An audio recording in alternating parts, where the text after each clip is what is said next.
Big ബോസിൽ ഓഡിഷന് വന്ന പിള്ളേരെല്ലാം പൊള്ളിയാണ് മക്കളെ, പൊളി തീപ്പൊരിയാണ് മക്കളെ.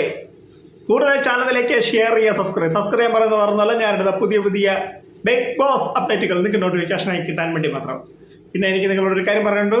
നിങ്ങൾക്ക് സ്വന്തമായ ഒരു ബിസിനസ് ചെയ്യാൻ താല്പര്യമുണ്ട്, നിങ്ങളെ അധികം പൈസയൊന്നുമില്ല, ഒരു 500,000 രൂപ മുടക്കാൻ തയ്യാറാണെങ്കിൽ ഐ ആം വിമലു എന്നത് എൻ്റെ മറ്റൊരു യൂട്യൂബ് ചാനലുണ്ട്. അതിൽ ഒരുപാട് ബിസിനസ് ഐഡിയകളും അതിൽ ഒരുപാട് നിങ്ങൾക്ക് പർച്ചേസ് ചെയ്യേണ്ട ഹോൾസെയിൽ റേറ്റിൽ കൊടുക്കുന്നുണ്ട്. അപ്പോൾ അത് ആ ചാനൽ നിങ്ങളൊന്ന് കണ്ടാൽ നിങ്ങൾക്ക് ഉപയോഗപ്രദമാണെങ്കിൽ നിങ്ങൾ എന്നെ കോൺടാക്ട് ചെയ്യുക. അതിൽ കോൺടാക്ട് നമ്പറും എല്ലാം വെച്ചിട്ടുണ്ട്.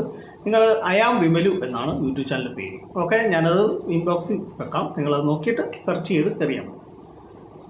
അപ്പോൾ നമുക്ക് നമ്മുടെ കാര്യത്തിലേക്ക് കിടക്കാം. ഈ തവണ കോമൺ ആയിട്ട് ബിഗ് ബോസ് വരാൻ താല്പര്യമുള്ള കുറേ പിള്ളേർ വന്നിട്ടുണ്ട്. പിള്ളേരെല്ലാം കുറേ മത്സരാർത്ഥികൾ എന്ന് പറയുന്നതാണ് ശരി. ഇതിൽ കുറേ പിള്ളേർക്ക് നല്ല പൊളി പിള്ളേരാണ് കേട്ടോ, ഒരു രക്ഷയില്ല. നല്ലപോലെ ടാസ്ക് ചെയ്യുന്ന ആൾക്കാരുണ്ട്, നല്ലപോലെ വാചകടിക്കുന്ന ആൾക്കാരുണ്ട്. പല ആളുകളും രഞ്ജിനി ഹരിദാസുമായിട്ട് നല്ലപോലെ ഇത് ചെയ്തിട്ടുണ്ട്, റിയാസുമായിട്ട് നല്ലപോലെ ഫൈറ്റ് ചെയ്തിട്ടുണ്ട്, അഖിൽമാരാരുമായിട്ടും 1-2 ചെറിയ ഇഷ്യൂ ഒക്കെ ഉണ്ടായിട്ടുണ്ട്. പക്ഷേ നല്ല പൊളി പിള്ളേരാണ് കേട്ടോ. പക്ഷേ സത്യം പറഞ്ഞാൽ കുറേ പേര് നല്ല കഴിവുള്ള പല ആളുകളും ഔട്ടായിപ്പോയിട്ടുണ്ട്.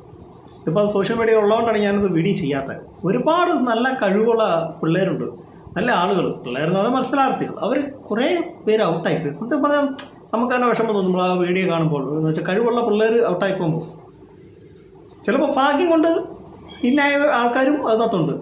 ബിഗ് ബോസിൽ 1-2 പേര് കോമണറായിട്ട് വന്നവർ കുറച്ച് പേരെ ഇതിലെടുത്തായിരുന്നു. അതിൽ കുറച്ച് ഭാഗ്യം കൊണ്ട് മാത്രം വന്ന ആൾക്കാരും ഉണ്ട്.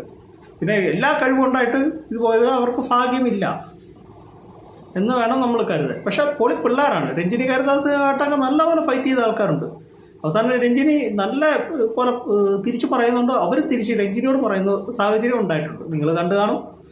അതുപോലെ തന്നെ റിയാസുമായിട്ടും അഖിൽമാരായിട്ടും അത്യാവശ്യം നല്ല രീതിയിൽ അവർ ഫൈറ്റ് ചെയ്തിട്ടുണ്ട്. പിള്ളേരാണ് അയ്യോ ഞങ്ങൾ ഫൈറ്റ് ചെയ്യുന്നില്ല എന്നൊക്കെ പറഞ്ഞ് ചില പിള്ളേർ മാറി നിൽക്കരുത്. എന്ന് വെച്ചാൽ ഞങ്ങൾ ബിഗ് ബോസിലുള്ള മത്സരാർത്ഥികളാണ്, ഇവർ ജഡ്ജിസ്റ്റാണ്, അല്ലെങ്കിൽ ഇവരോട് ഫൈറ്റ് ചെയ്യാൻ എന്നൊക്കെ പറഞ്ഞ് പല ആളുകളും പേടിച്ച് നിൽക്കും. പക്ഷേ ചില മത്സരാർത്ഥികൾക്ക് ആ പേടിയേ ഇല്ല. അവർ ജഡ്ജീസായ രഞ്ജിനി ഹരിദാസും അഖിൽമാരാരും റിയാസിനോടും നല്ല രീതിയിൽ ഫൈറ്റ് ചെയ്തിട്ടുണ്ട്. നല്ല അതിശയമാണോ, നല്ല പിള്ളേരാണ്.